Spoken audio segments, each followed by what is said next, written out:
Barry Bonds is out. Roger Clemens is out. And realistically, all of the steroids-era cheaters are going to be as out as is possible. Good morning to you. Good Wednesday morning. I'm Dejan Kovacevic of DK Pittsburgh Sports. This is Daily Shot of Pirates. Comes your way bright and early every weekday. If you're into football and or hockey, I also offer up daily shots of Steelers and Penguins where you found this. The Hall of Fame vote ended up, I would say pretty much as had been expected all along. The only real uncertainty was whether anyone would get elected, and David Ortiz just managed to stay above the 75% threshold at 77.2. He's in, and everyone else is out.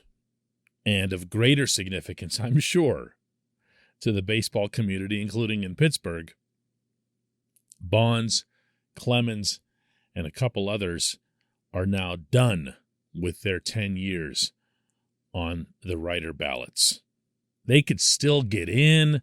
There's a committee called Today's Game that's going to take up their cause later in the year. But from the writer standpoint, from my standpoint as a voter, it's done. The end. Bonds wound up with 66% of the writer's vote, again, needing 75, so he was a full 9% short. That's not that close of a call. And the reaction was pretty much what you'd expect. Everybody had long since taken up sides on this one. It was a lot like politics. Whoever decided something one way years ago was going to wag a finger at the other, and vice versa. And there really wasn't much new material offered either, I can tell you, as somebody who was on the receiving end of a lot of that. It was all, you guys voted Bud Selig in. No, we actually didn't. Bud Selig was voted in by a veterans committee. You guys just didn't like Bonds because he was mean to reporters. Well, I only ever had 2 interactions with the guy, and they were both terrific. One of them extra terrific out in San Francisco. So, no, not on that one either. You guys are just hypocrites or have a double standard. This is the one that came a lot. And most often, it came without accompaniment. It would just be, you're hypocrites. So occasionally I pause and respond to one of these on social media and say, in what regard am I a hypocrite to have not checked a single box of any known steroids era cheater in the 5 years that I've had a ballot? What could conceivably be perceived as hypocritical about that? Well, other people cheated. Gaylord Perry cheated. like I had a vote for Gaylord Perry. Ty Cobb was a really bad guy. Yeah, Ty Cobb was just a bit before my time, as I can prove to you from not having any Hannes Wagner rookie cards to my name. Bunch of these guys are cheaters, and you were just picking on Bonds and whatever. And again, no, there is not a single time I have checked a box for a player who was known to have cheated via steroids. Not one time.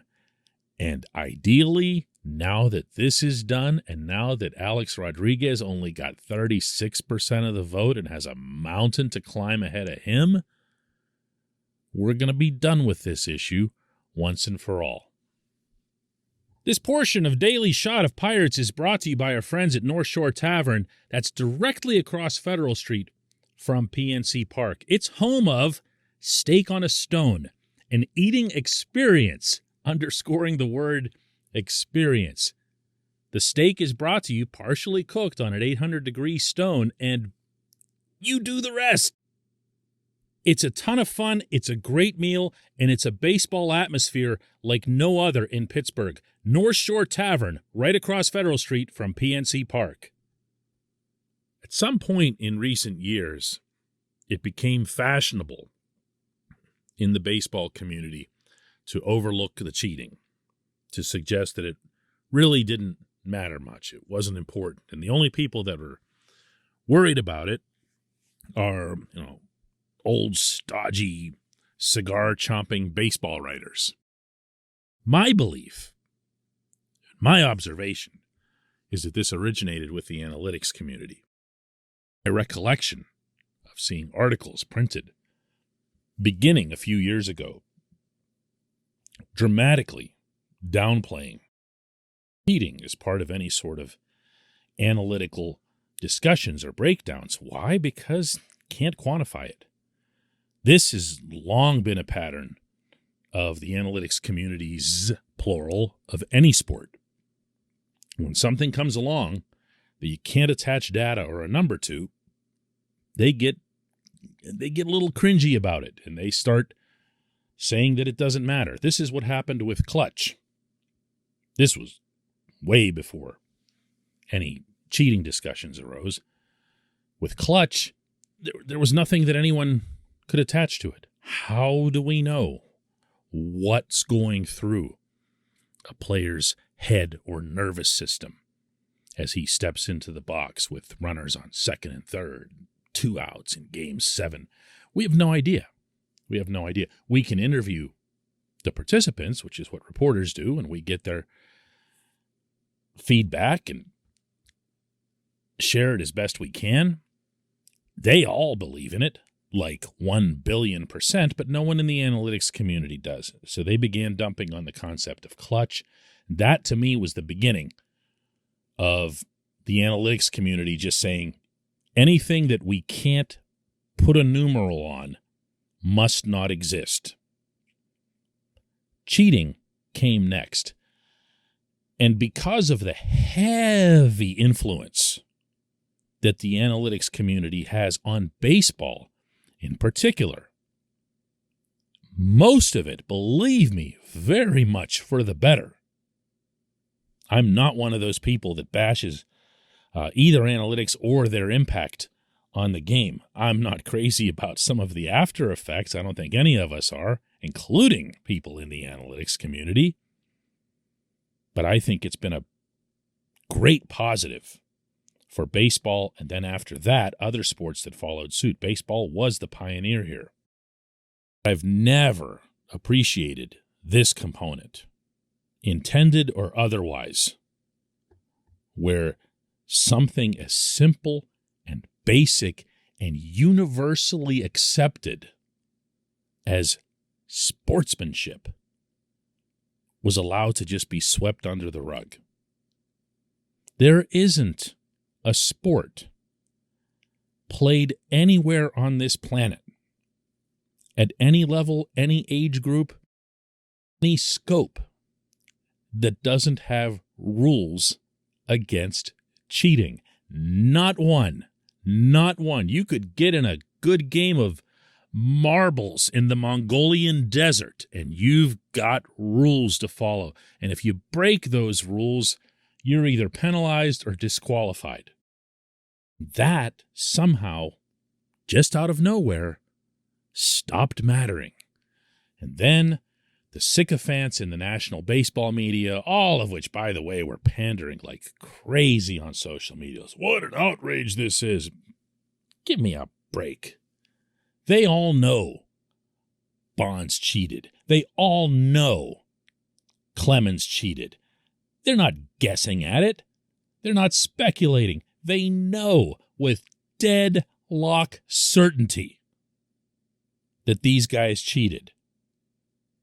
But they want to pander to the same group, so they chime in with the same vapid, logic-free arguments that these two should be in without actually being able to dismiss their cheating. They just say, well, they have these numbers and therefore they should be in. These are ill-gotten gains. These numbers are ill-gotten gains. And in one case, the ill-gotten gain stripped the game's all-time home run king of his rightful and honorably achieved record, that, of course, being the great Henry Aaron. But they're okay with that so that they can pander on social media. They're okay with that. Believe you me, if there are hypocrites in this equation, those are the ones. Because I know, and I mean know, how they felt as recently as a decade ago.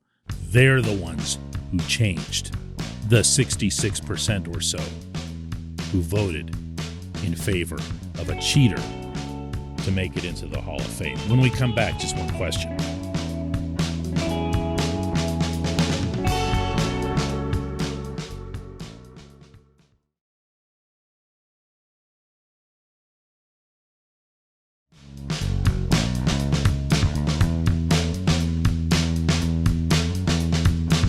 Welcome back. It's time for just one question, and today's comes from Brian Horn, who asks, plain and simple, will the Pirates keep Brian Reynolds?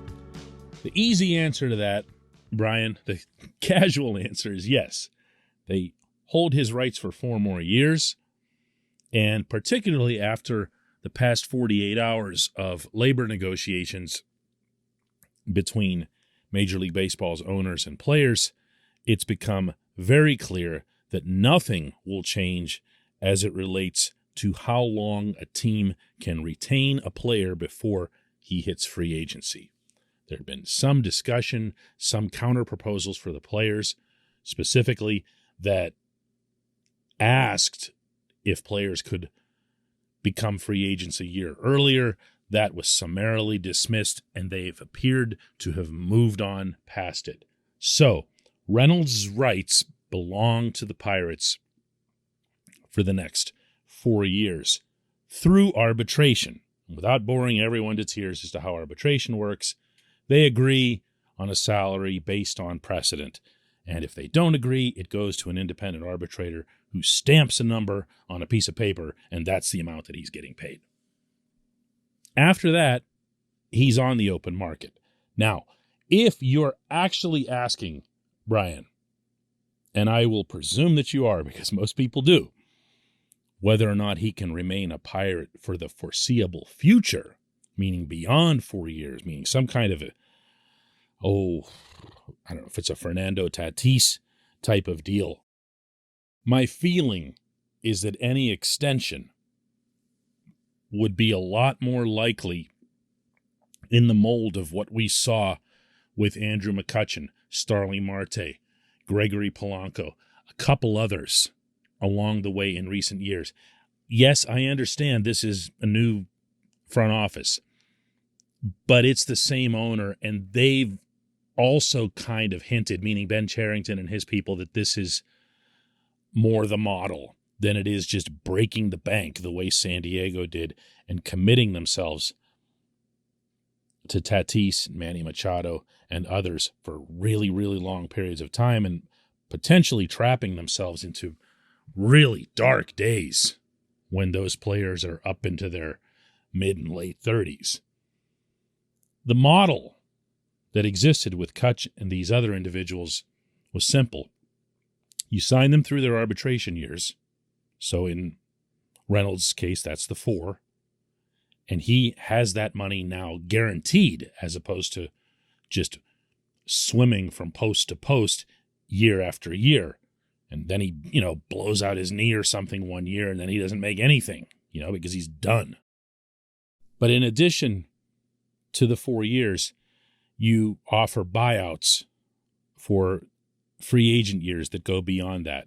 You can do that for 2 years. You can do it as many as you want. 2 has been the common one with the Pirates and really with other teams as well. So you sign him for the 4 years. The 4 years are guaranteed. The years after that become club options. So the club chooses whether or not they exercise those. If the player's good, you exercise him, and theoretically, you've got yourself a pretty nice deal. If not, then it's the Gregory Polanco situation we're about to see where you pay them a couple million or whatever. In Polanco's case, it's 3 to just go away. I could very much see that kind of offer being put forth not only to Reynolds, but also to Ke'Bryan Hayes. The Pirates have already broached deals like this with Hayes on more than one occasion and got turned down, which you would imagine is going to be a back and forth type of process between the team and the agent and the player for a while to come. His value, if you think about it, Hayes, is kind of difficult to gauge right now, because he's coming off that year where he had the wrist injury and it very clearly affected his ability to pull the ball. We saw when he was pulling the ball, he looked like Ted Williams. So if he's back and healthy and able to do some of the things that we saw in that ridiculous month in 2020, then he's operating from a greater position of strength. If not, then it goes the other way. Reynolds, a lot more basic, man. A lot more basic. He's just so consistent. Yes, I remember his opening month of 2022, and I remember all the circumstances. But everything that we've seen of Reynolds in a normal baseball season in 2019 and 2021 would suggest that this is going to be a star, and a dependable star for years to come. And now add to that he was able to slide over to center field and enhance his value that much more. This will be an expensive player, but don't think that it's going to be some kind of lifetime deal. I'm telling you, it's going to be something that would be more along the lines of 4+2, something that would send a signal. Yeah, he's going to be here. He's going to be here until his early 30s. But for life and things like that, that stuff's in the past. That doesn't happen much anymore anywhere in sports, certainly not in a non-salary capped league. I appreciate the question. I appreciate everybody listening to Daily Shot of Pirates. Let's do another one tomorrow.